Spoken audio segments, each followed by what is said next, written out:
ان کا کوئی نہ کوئی جوڈیشل انکوائری سپریم کورٹ کے کسی جج کی زیر قیادت وہ کروائی جائے، انڈیپینڈنٹ کروائی جائے۔ ہم بہت واضح کہتے ہیں دونوں واقعات کے بارے میں کہ ان دونوں واقعات میں اس کا ہاتھ ہے جس نے ان دونوں واقعات کی سی سی ٹی وی چرائی ہے۔ سی سی ٹی وی لے آئیے، فوٹیجز لے آئیے۔ مجھے جانے کا اتفاق ہوا چند روز قبل سیف سٹی میں ایک کیس کے سلسلے میں۔ جب اتنی زیادہ ٹیکنیک ہمارے پاس ہے، ایشیا کا سب سے بڑا ہمارا سیف سٹی کا پروجیکٹ اور سب سے بڑی سکرین ہم نے وہاں پر لگائی ہوئی ہے، جب ہر جگہ کے اوپر ایک کلک کے اوپر ہمارے پاس ساری چیزیں موجود ہیں، تو ہم کیوں اس دن کی فوٹیجز نہیں نکلوا سکتے؟ کیوں نہیں نکلوا سکتے کہ اس دن کون لوگ تھے، کنہوں نے یہ سارا تماشا کیا؟ ہم یہ کہتے ہیں کہ آئین اور قانون کے تمام تقاضے پورے کیے جائیں، انصاف کے بنیادی انسانی حقوق تمام کے تمام فراہم کیے جائیں، انصاف کے بنیادی تقاضے پورے کیے جائیں۔ اس کے بعد جو بھی جرموار ہوگا، ہاں یہ حوصلہ کیجئے، پھر وہ جرموار اگر میں ہوں گا تو میں سزاوار ٹھہروں گا، اگر آپ ہوں گے تو پھر آپ سزاوار ٹھہریں گے۔ آپ نے 2 سال میں اس ملک کو، پورے ملک کو، ایک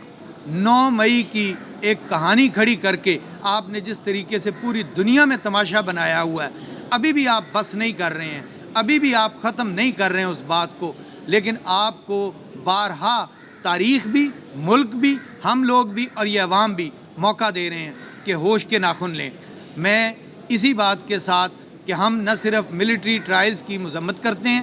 اور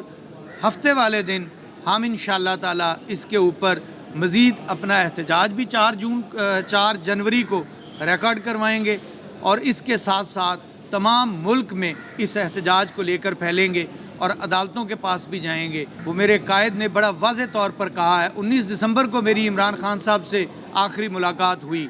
اس وقت انہوں نے بڑا واضح الفاظ میں کہا تھا کہ اللہ الحق ہے اور سچ چھپائے نہیں چھپتا، سچ سامنے آئے گا۔ میری قوم کو صرف ایک بات کہہ دو کہ گھبرانا نہیں ہے، نہ پہلے جھکے ہیں نہ دبے ہیں، نہ آئندہ جھکیں گے نہ دبیں گے نہ بکیں گے انشاءاللہ تعالی، اور انشاءاللہ تعالی اپنی قوم، اپنے لوگ، اپنی عوام اور اپنے رب کے حضور ہم سب سرخرو ہوں گے اپنے کپتان کے ساتھ، پاکستان کے ساتھ۔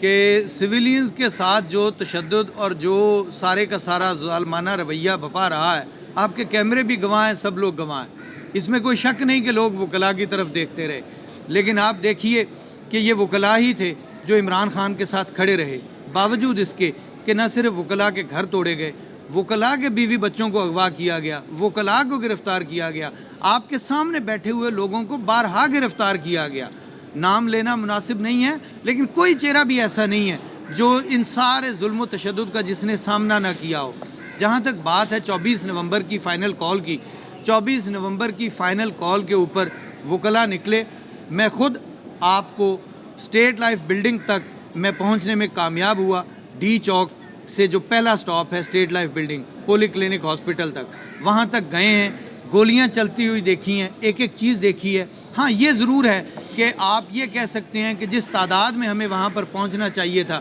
جس طریقے سے پورے پنجاب کو انہوں نے بند کیا ہوا تھا، جس طریقے سے انہوں نے خندقیں کھودی ہوئی تھی، جس طریقے سے لوگوں کے گھر مسمار کیے، گرفتاریاں کی گئی، اس کے باوجود بھی جو لوگ وہاں پر پہنچے، جو لوگ وہاں پر آئے، وہ عمران خان کے سپاہی تھے، وہ عمران خان کے ساتھی تھے، اور وہ اتنی تعداد میں تھے کہ ان سے قابو نہ ہو سکتے تھے، مجبوراً ان کو گولی کا سہارا لینا پڑا، اور گولی بھی وہ جو میرے ہی پیسوں سے، میرے بھائی نے بتایا جس طرح کہ وہ میرے پیسوں اور میرے ٹیکس سے خریدی گئی گولی میرے اوپر ہی چلا دی گئی۔ ہم تو آج بھی بالکل یہ سوال کر رہے ہیں، سر عام کر رہے ہیں، آپ کا کیمرہ بتا دیں، آپ صحافی بتا دیں، دنیا کے کس ملک میں ایسا ہوتا ہے کہ احتجاج ہو رہا ہو اور اپنے ہی شہریوں کے اوپر، نہتے شہریوں کے اوپر آپ گولی چلا دیں؟ آپ کے پاس اسٹیٹ ہے نا، آپ کے پاس تمام مشینری ہے، آپ لائیے کو فوٹیج جس میں دکھائیے کہ جو نہتے لوگ آ رہے تھے وہ مسلح تھے، لائیے کوئی چیز ایسی جس میں بتائیے کہ ان کے ہاتھوں میں کوئی چیز تھی۔ نہتے معصوم لوگوں کے اوپر آپ نے وہی کربلا والی داستان دہرانی تھی، وہ آپ کے سامنے، آپ پھر بھی دہرائیں گے، ہم حسینی قافلے کے لوگ ہیں، پھر بھی نکلیں گے اور سر پیش کرتے رہیں گے انشاءاللہ۔ آپ کے سوال کا دوسرا حصہ یہ تھا کہ کچھ لوگوں نے اپنے دفتر میں لوگوں کو بلا کے احتجاج بھی ریکارڈ نہ کروایا،